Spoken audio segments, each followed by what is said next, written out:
Well, thank you so much, Laura. So good afternoon here in Tokyo on site. Good morning in Germany. Hello, wherever you are. And as kindly introduced by Dr. Laura Bleken, my name is Phoebe Stiller-Holtgrün. I'm head of the Department of Project Management back in Berlin at the Japanese-German Center Berlin. And it is my great pleasure as one of the cooperation partners envisioning and realizing this symposium today to have the honor to chair our session of keynote presentations. We would like to begin our symposium with two keynotes by distinguished speakers from Japan and Germany respectively that will provide a frame for the following panel discussion by in particularly reflecting on strategies and regulations in regard to our topic of sustainable space and resilient Earth. We kept this quite open by purpose to give our keynotes room to share with us their take on what is of particular importance when considering national space strategies, international guidelines and policies, and further aspects of legal regulatory frameworks to enhance sustainability in space. So without further ado, let us start with presentations, and it is my pleasure to introduce to you our first keynote speaker, Professor Dr. Setsuko Aoki, Professor of Law at the Keio University Law School and a specialist in public international law, particularly space law and arms control. Professor Aoki is also Vice President and Director at the International Institute of Space Law, the IASL. She also holds the position of President of the Japan Association of Disarmament Studies and is Director of the Japanese Society of International Law. She holds also several other distinguished positions. I need to keep it a bit short now, I'm sorry, but just let me mention her previous positions. She was serving also as chair of the legal subcommittee of the UN Committee on the Peaceful Uses of Outer Space, and she also was a member of the Committee on the National Space Policy at the Cabinet Office of Japan. She has published extensively on the topic, and we are delighted that she agreed to be our keynote speaker today. So, Professor Aoki, the floor is yours for the next 15 minutes. Thank you very much, Dr. Holtgrün. It's difficult to pronounce, so thank you very much for your kind introduction to me, Phoebe, if I may. And I'm very honored being given this very precious opportunity to make a presentation about a very important issue on how to keep space safe and secure. And I'm very thankful to your organizers, who tirelessly worked for this opportunity. So over the next 50 minutes, at first, I will briefly touch upon how space has been used, on the increased use of space. So fact-based explanation at first, and then I'd like to talk about the present international cooperative frameworks to enhance and preserve space environment, and then that recent examples, norm-creating rules in this decade. Then, brief conclusion. Thank you very much. And then my first part. The past 60 years, it's called that about 8,000 satellites have been launched. But since 2019, this is a chart, this is a graph of the increased number of operating satellites.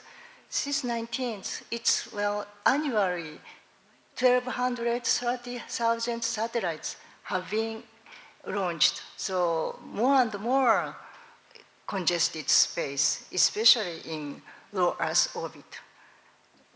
And previously, in the 20th century, 50% of satellites were communication satellites. And until the end of the 20th century, around almost 25% are remote sensing as observation satellites. And then, it's about, during Cold War era, 75% of satellites were exclusively for military purposes But since around 1996, 1997, well, the number has been, more ratio has been reserved for civil satellites, and today it's less than exclusive military satellites is less than 15% in ratio.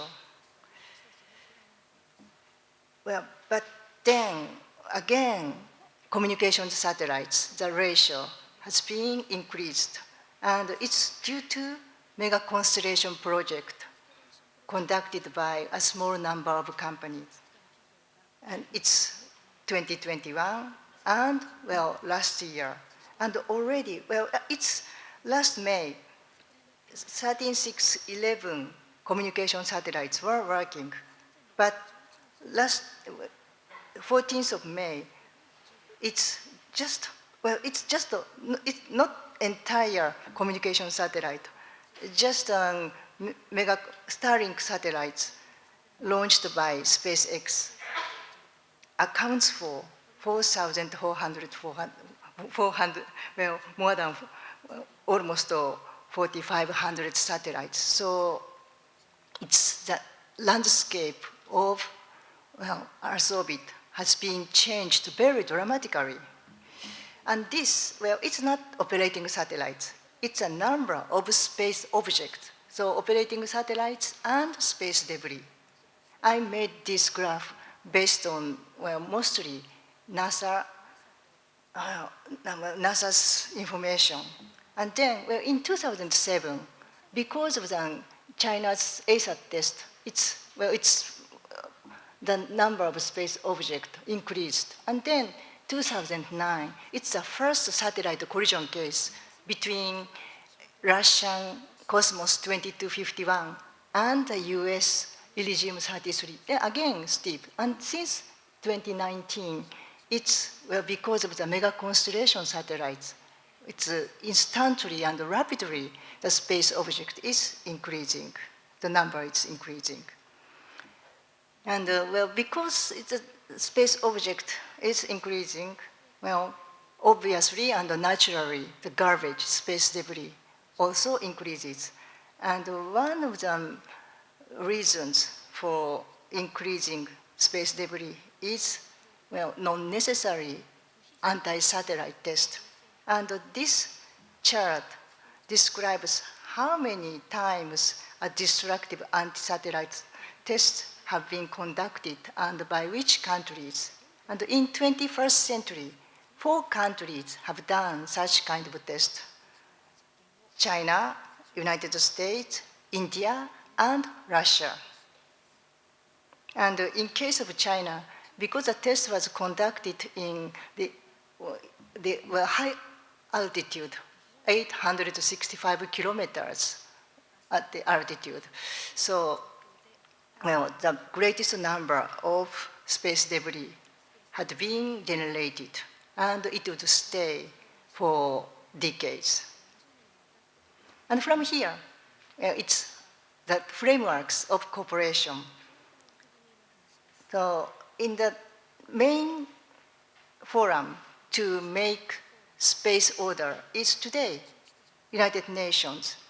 And in General Assembly, the first committee takes care of security, international security and disarmament matters, including space. And the fourth committee, it's for special political agenda and decolonization. Under that committee, Committee on the Peaceful Uses of Outer Space, COPOS, is situated, and their safety of space issue is taken care of. And it's not an UN, but well, working closely with the United Nations is another international organization, Conference on Disarmament, situated in Geneva. There, well, their security issue of space has been, well, has been discussed. And this graph shows the increased number of the member states of Committee on the Peaceful Uses of Outer Space, COPOS. As of today, 102 countries are member states. Yes. And here, well, shows the structure of COPOS. And the ad hoc COPOS was established in 1958 as an 18-member. And then the next year, it became a permanent member and remains today. And it has, well, one main committee and two subcommittees, legal subcommittees and the scientific and technical subcommittees. And because consensus-based decision is taken in COPIOS, well, more numbers, less agreements. So COPIOS made 5 treaties on outer space until today.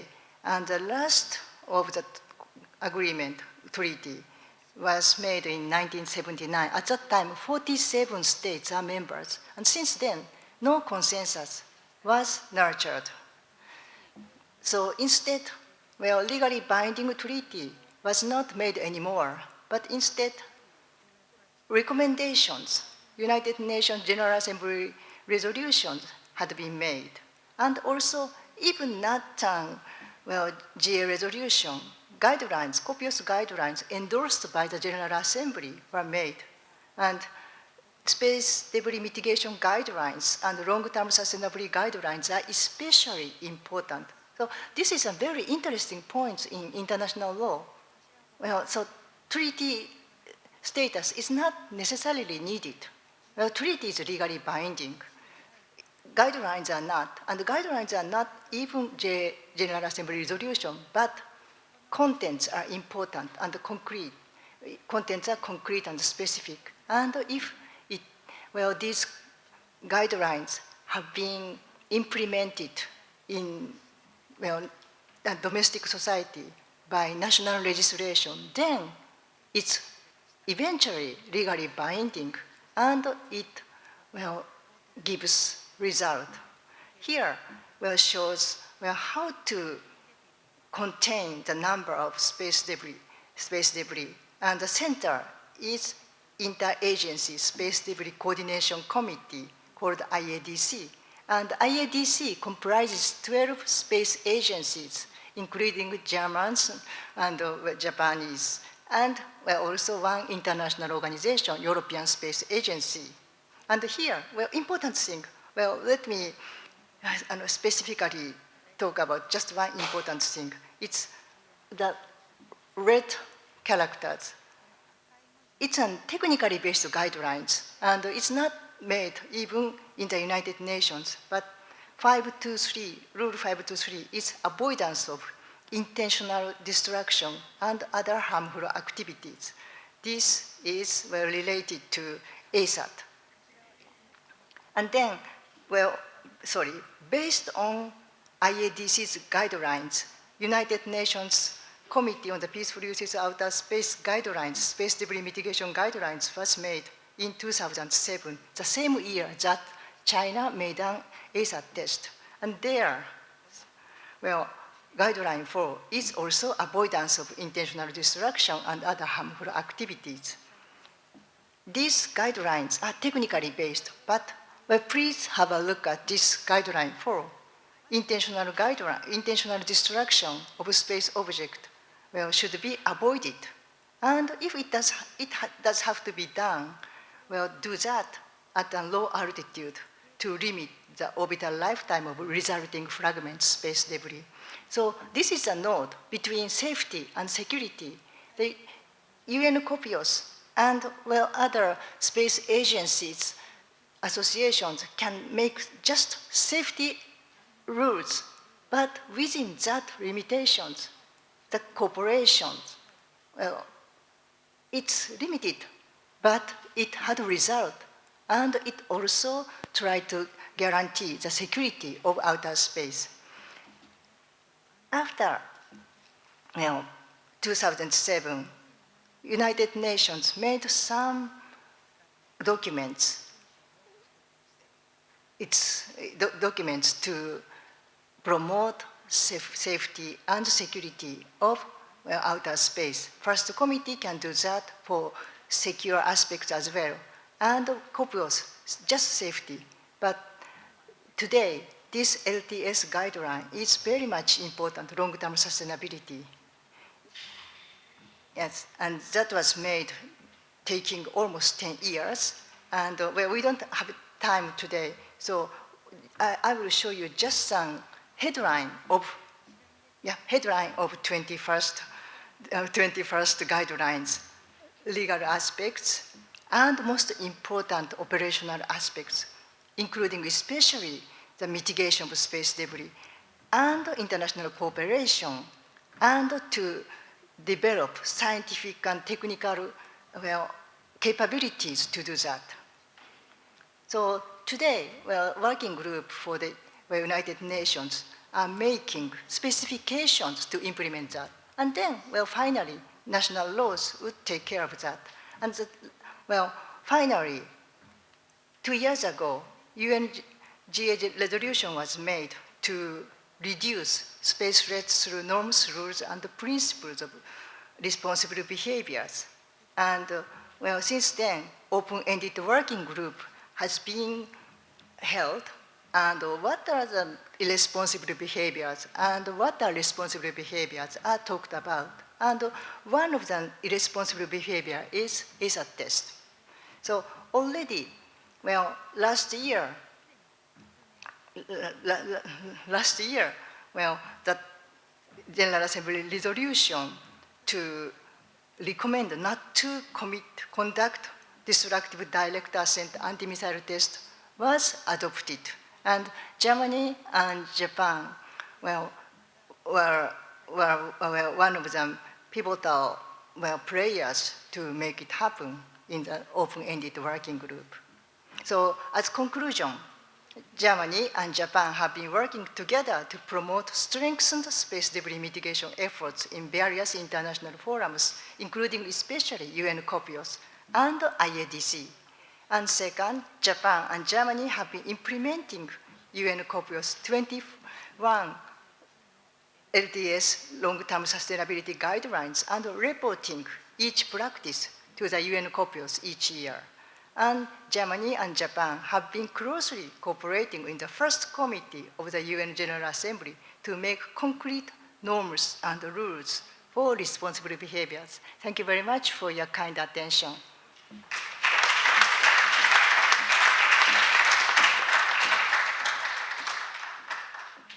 Well, thank you so much, Professor Oaoki, for this excellent introduction and also your focus on the role of the United Nations and also the distinction between treaties and guidelines, for example. I think this was a very good basis for further continuing our discussion. So thank you very much. And we proceed to our keynote presentation from the German side right away.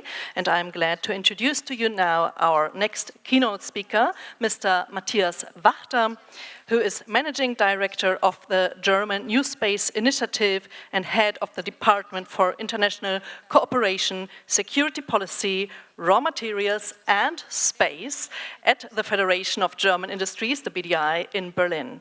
Mr. Wachter studied international relations and business administration in Germany, France and the US and holds an executive MBA from the European School of Management and Technology. He is also a member of the Space Program Commission at the German Aerospace Center. Mr. Wachter, thank you so much for coming all the way to Tokyo to share with us your perspective on strategies and regulations when it comes to sustainable space and the contributions that Japan and Germany can make. And the floor is yours. Thank you.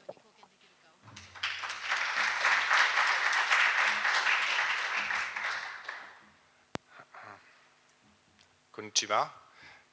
Good afternoon. It's a great honor being here, being invited. I have to admit it's my first time in Japan. I just arrived yesterday and I'm already deeply impressed. Impressed how efficient everything is, how well organized everything is. And I think as a German, there are a lot of topics where we can learn from our Japanese partners. So it's a great experience. I would, before starting, again, thank you very much for inviting me and having me, dear Axel, Ambassador Yagi, Frau Dr. Walbrecht and Professor Aoki. Again, thank you very much for having me and having this exchange on this very important issue. And before talking about sustainability in space, I would like to talk a bit about why space itself is so important, and because of that, sustainability in space is becoming also more important, and it's becoming really crucial for various reasons. Maybe start with saying a few sentences about new space made in Germany. We like to talk about new space instead of space. By new space, we mean the increased commercialization of space and the increased interlinkage with the non-space sector. And Germany has a very vibrant new space ecosystem. And in the last couple of years, many new companies were founded, have been established, and we've seen almost $1 billion in the last couple of years, almost €1 billion of venture capital money pouring into the sector and helping it making one of the most dynamic ones in Europe. And there are similarities with Japan, because Japan also has a very dynamic new space ecosystem with many new players and actors. And the New Space Initiative, I am the managing director of, is a new organization under the umbrella of the BDI, which was founded 1.5 years ago. And we now have almost 80 members and covering the majority of this dynamic new space ecosystem with many new companies, but also well-known established ones. Why is it important? It's important because already 76% of customers are from the non-space industry. So here you can clearly see the linkage, and it's important, for example, for climate monitoring and climate protection. We know about climate change because we have satellites up there. We can monitor climate, and space and new space is a part of the solution. But it's also important, and here again there are similarities between Japan and Germany. It's important for traditional industries and for new technologies like autonomous driving, smart farming, global connectivity, and the Internet of Things, or how in Germany we like to say Industry 4.0. These new technologies are only possible because we have satellites up there, and we can use space-generated data, and therefore space is increasingly becoming the backbone and operating system of the modern IoT economy. If you look into the space economy, the global space economy is worth about 460 billion euros at the moment. And what many people not know or are not aware of, that the biggest part of that, 360 billions, are space-based services and data-driven operations. So effectively, space and new space is de facto a data business. Yeah? And this is important, again, because for new technologies, connectivity, etc., it wouldn't work on Earth without the systems in space. So there are many people who say space is the next frontier, yeah, because we have this dynamic development, and there are suggestions and studies to estimate that the global space market will really increase significantly in the next couple of years, and will reach up to 2.7 trillion, 2,700 billion by the 2040s. Yeah, so that's a very dynamic growth, and there are not so many fields on Earth where growth rates are so high as in space. As Professor Aoki already mentioned and showed us, we see an increased number of satellites being launched. Euroconsult estimates that until 2030 we will see 1,700 satellite launches every year. So in comparison, we will launch in, let's say, 2 years more satellites than we launched in the last 60 years combined. So that's really a development, yeah, to say. And more satellites lead to more debris objects, yeah, because you have the upper stages of rockets still up there, and the risk of collisions, etc., is increasing significantly. And after a couple of years, many satellites won't be operative anymore, and big part of them will stay where they are. So more satellites lead to more debris, and this is the reason why this challenge is getting more urgent, because if there could be a tipping point where so much stuff is up there that it's not possible anymore to launch new rockets and new satellites because it would be too risky. And I think that's clearly something which is in the which should be in the interest of all mankind to make it not happen. Yeah. Are there solutions?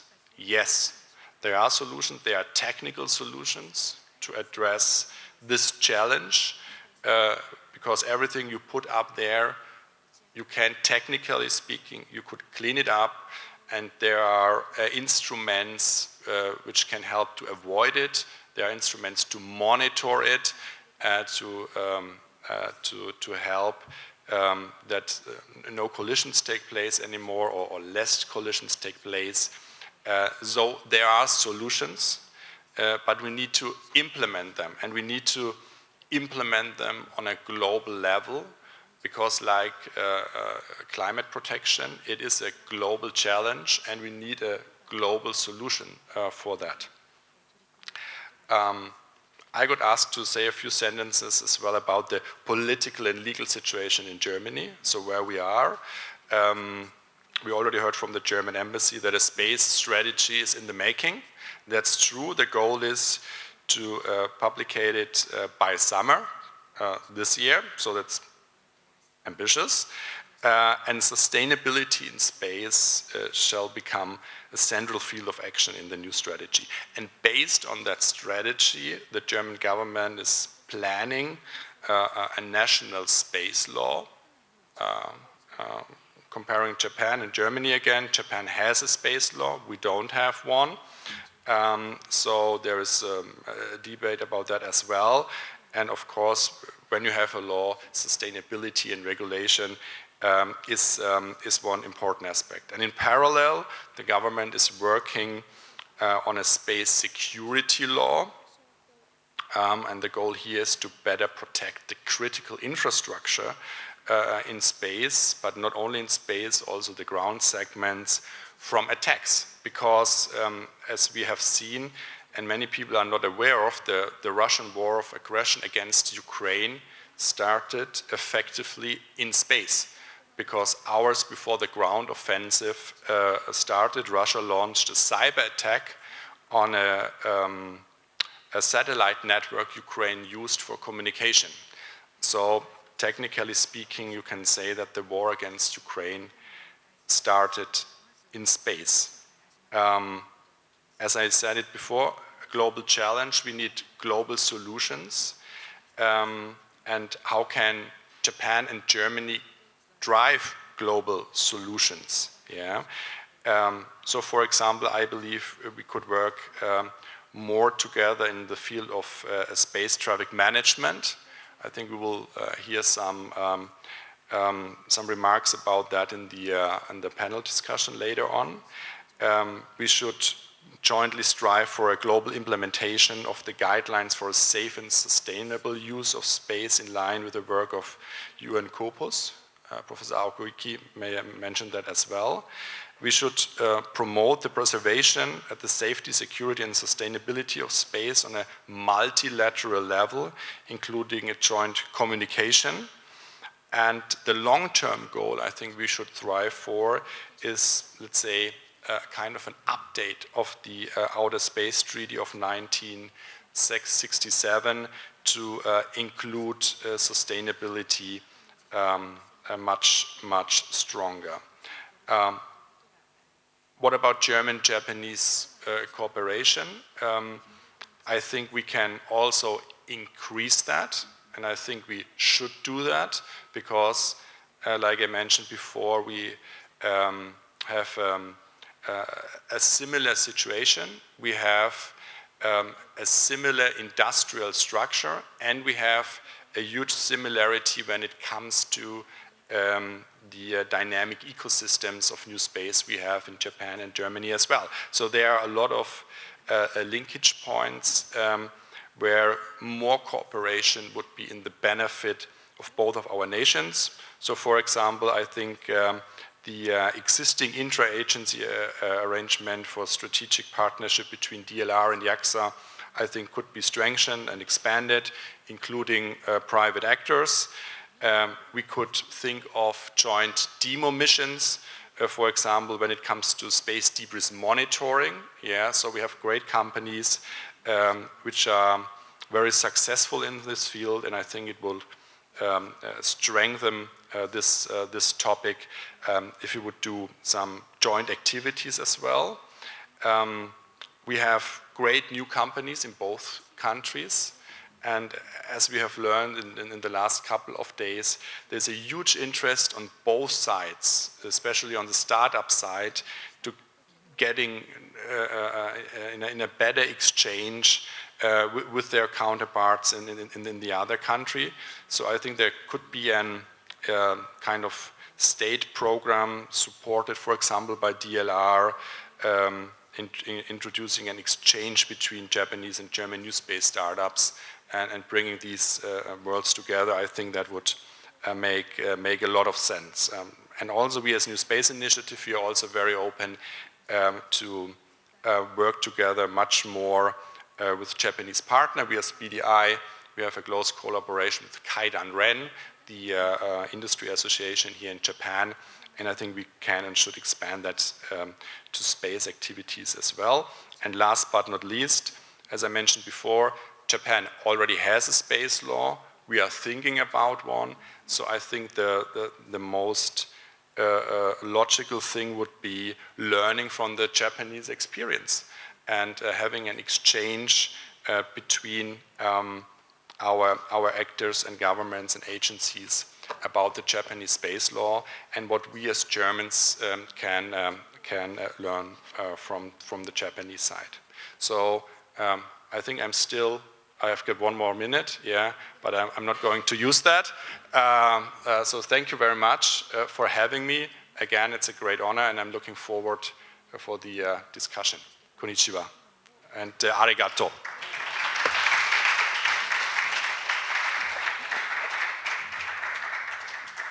Well, thank you so much for your excellent talk, Mr. Wachter. Thanks again, Professor Aoki. And I think these two keynotes have now perfectly set the frame for the further ongoing discussion because you touched so many aspects from different angles, so ranging from the international framework towards national policies, and also both of you gave prospects for the Japanese and German cooperation. So really excellent. Thank you very much. And fortunately, I think we have about 20 minutes to go for taking some questions questions from the floor or from the internet. And so please, this is your chance, dear audience, on site and online. You have the opportunity to talk to our keynote speakers. Take this opportunity. I was told to stop at 4:15 sharp, but we have some time, and I think there are already some questions online, also on site. Maybe because, yeah, we start with the on-site question first. Yes, over there, the gentleman, please. Thank you. Hello.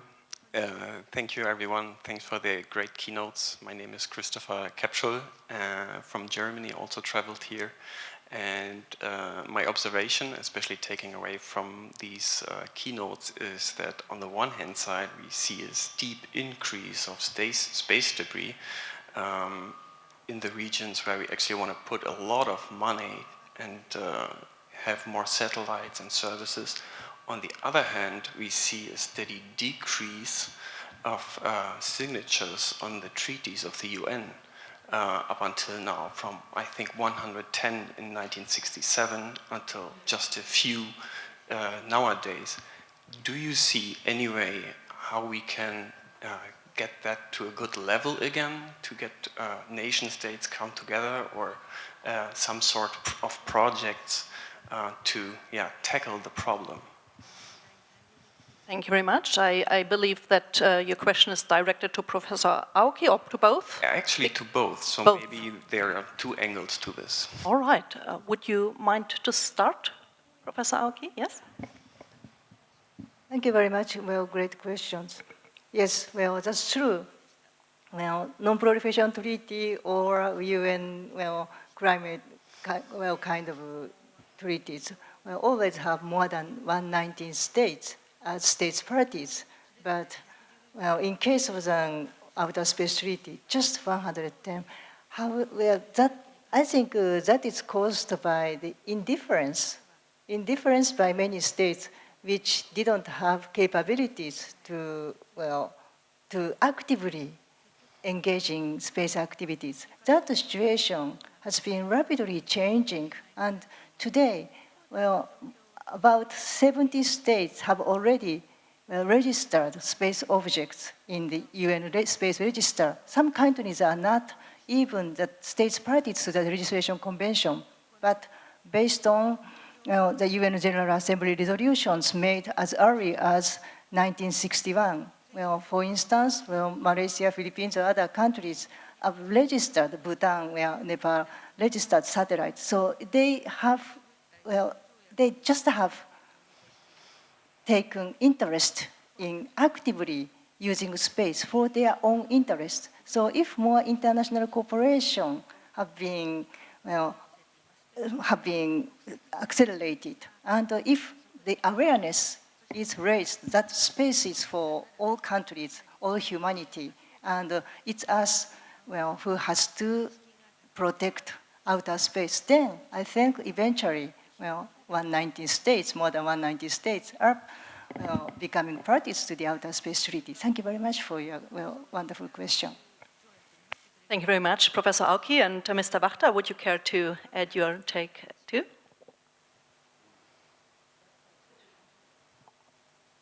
Okay. We have to, because it's an urgent challenge, and it's in the interest of all mankind that we find a solution and that we address that on the top level. And I think the goal should be having a global agreement, update of the Outer Space Treaty, etc., to address and solve that issue. But I think in the meantime, before we have that, there are some other steps we can and should do. Like I said, there are technical solutions, and we should, in Japan, in Germany, in Europe, together with our partners in the US, incentivize companies, for example, that they put more or even more emphasis on sustainability by, for example, including autonomous deorbiting system into all new satellites which go up, so that at the end of the lifespan of the satellites, they automatically go down and 100% burn in when they reorbit and there is no space debris left. So we need to address the big issue on the global scene, but we can also do some steps in the meantime, and I think we should do both. Thank you very much. Is your question answered, Mr. Kapschel? Great, thank you very much. Thank you. And Laura, if you allow, I think there was another on-site question over there. Yes, please, the gentleman over there. Thank you very much for a nice talk. My name is Suzuki from Waseda University, and I have a question to Professor Aoki. And you explained that there is a guideline anti-satellite tests should be avoided, but maybe there is no sanction, no punishment if a country perform anti-satellite tests. So do you have some idea to force this kind of guideline? Maybe this is just a guideline, and for example, a few days ago, a country neighboring Japan launched a satellite, so-called satellite. Maybe some countries have their own rules, different from international rules. And do you have some idea to force? So for example, a kind of economic sanction is valid. For example, a company which provides some high-tech devices to such a country should be punished. Okay, sorry, do you have some idea? Thank you very much. Very well, difficult question. Yes, well, General Assembly resolution was made last year, and it's not entire ASAT test. It's ASAT, destructive ASAT test based on ballistic missiles.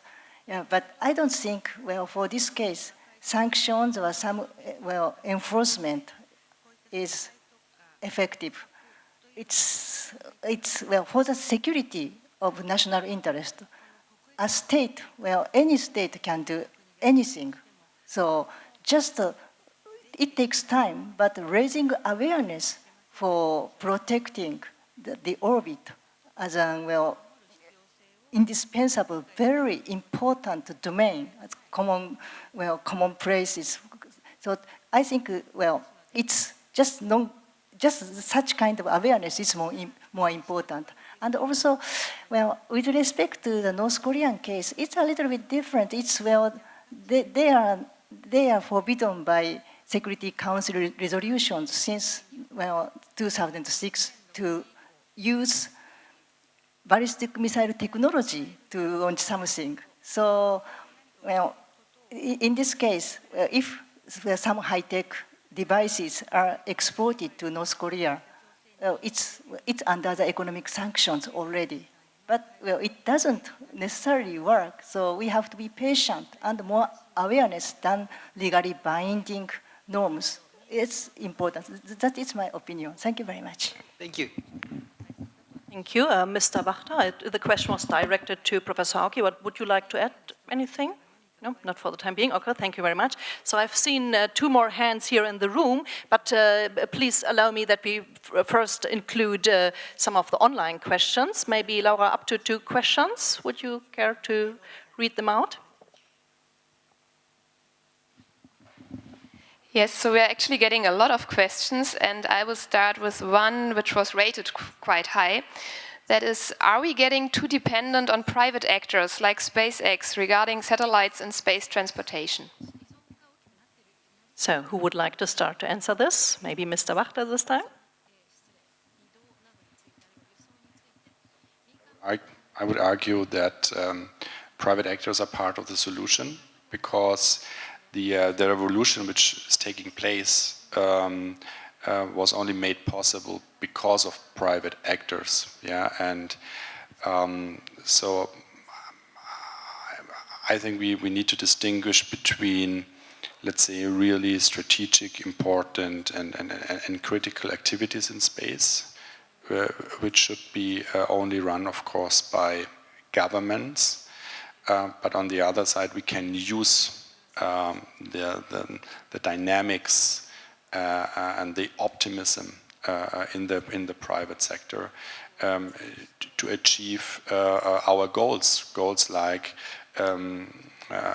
better monitoring climate change on Earth, better monitoring what's going on with sea levels, etc. And we also have to take into account that it were private companies, for example, who made the reusability of rockets happen. Yeah, no government or government agency did that and managed to do so, and this helped.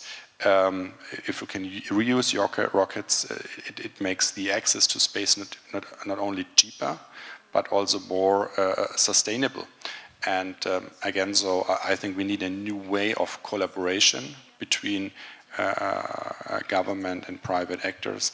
And I would say we should use the knowledge and the dynamism in the private world for achieving these goals and working together with the private sector.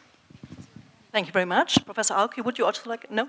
Okay, maybe we take one more from the online audience. Yes, thank you. I will go ahead with the question that was rated the most high. Should and can the law of the seas be a template for space as well? Sea and space, yes. Well, could you repeat it again? So I'm sorry, I couldn't understand it so well. Sea and... Can the law of the seas, like oceans, be a template for the space as well? Well, the question is that, law of the sea rules can be applicable to outer space. To me, it's a bit different, and for instance, the freedom of high seas is not necessarily like the freedom of outer space. I think the rule of outer space should and could and should be more stringent because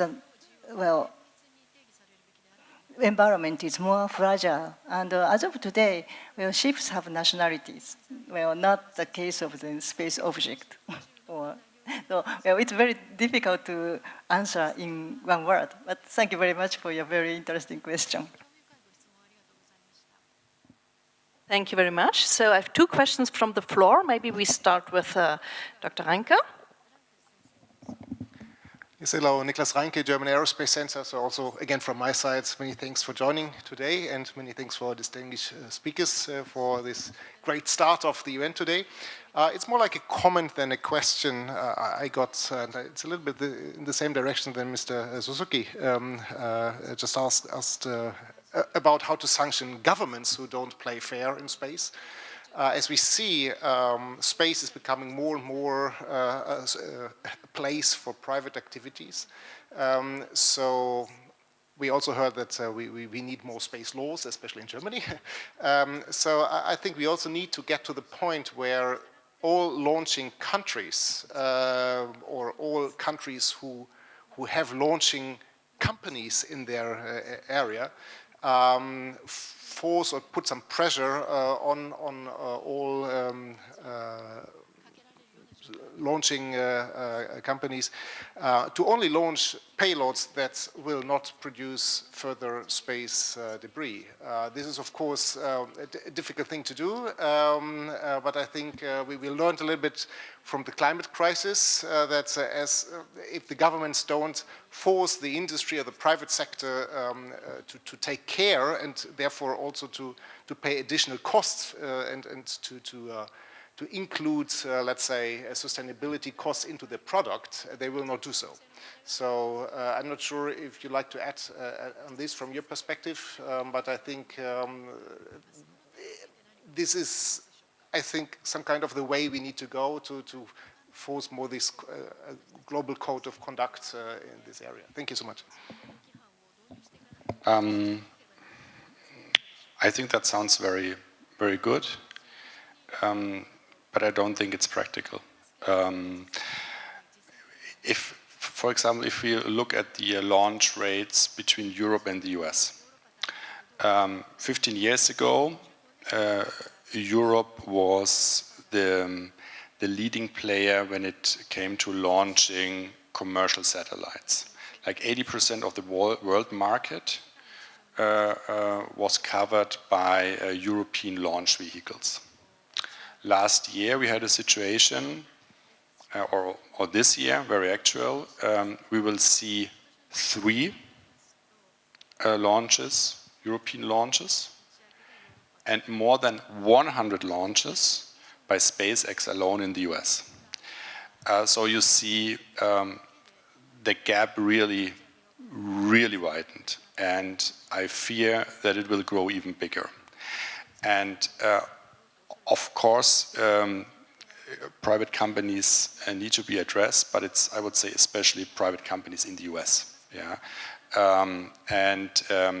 I would focus not on the launching companies, but on the satellite producers and satellite operators, because they are the ones at the end of the lifespan of the satellites who need to make sure that the satellite is removed or has a deorbiting system and nothing is left. So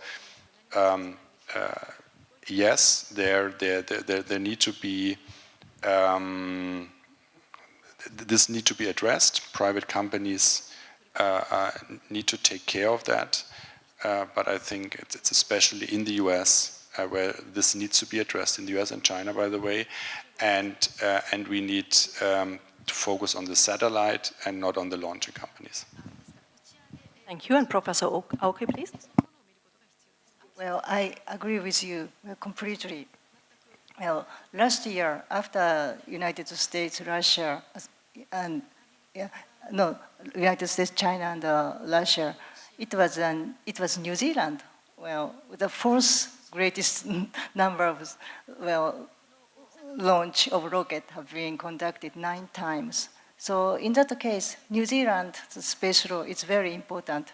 So how to control the generation of space debris on the operators, satellite operators side. And in case of Japanese law, it's actually one of the most strict space debris mitigation provisions are inserted in the law itself, Japanese Space Activities Act in 2016. So, if you have a chance, please read Article 22. It's already in English version, it's there.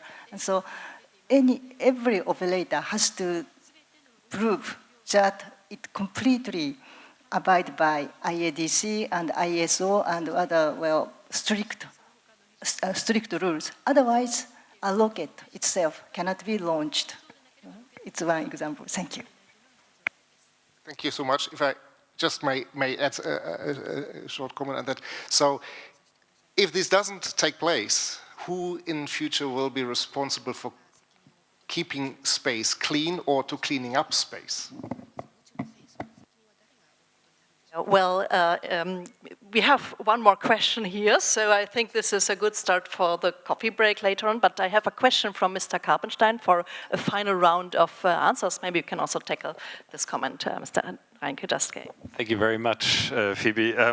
Great minds think alike. It was actually along the lines of what Dr. Reinke was just pointing out, because essentially space is a common good. Everybody can access it. It's non-excludable, as long as you have the capabilities to venture out in space. So there's probably a big difference to the ocean, because it's much less costly to venture out in the ocean and do things there and pollute the ocean. But the question is really the same as Mr. Reinke was asking now, because I see there's a potential free rider problem. Everybody, of course, is interested in keeping space clean and maneuverable, but as long as it's not complete, as the orbit is not completely covered by debris.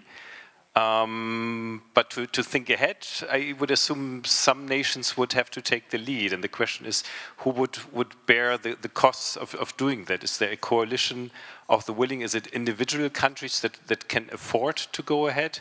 Or is there maybe also an advantage in being the first to establish oneself there? Thank you very much. So, final round of answers. We start again in reverse order, Mr. Wachter, and then the final word for Professor Aoki.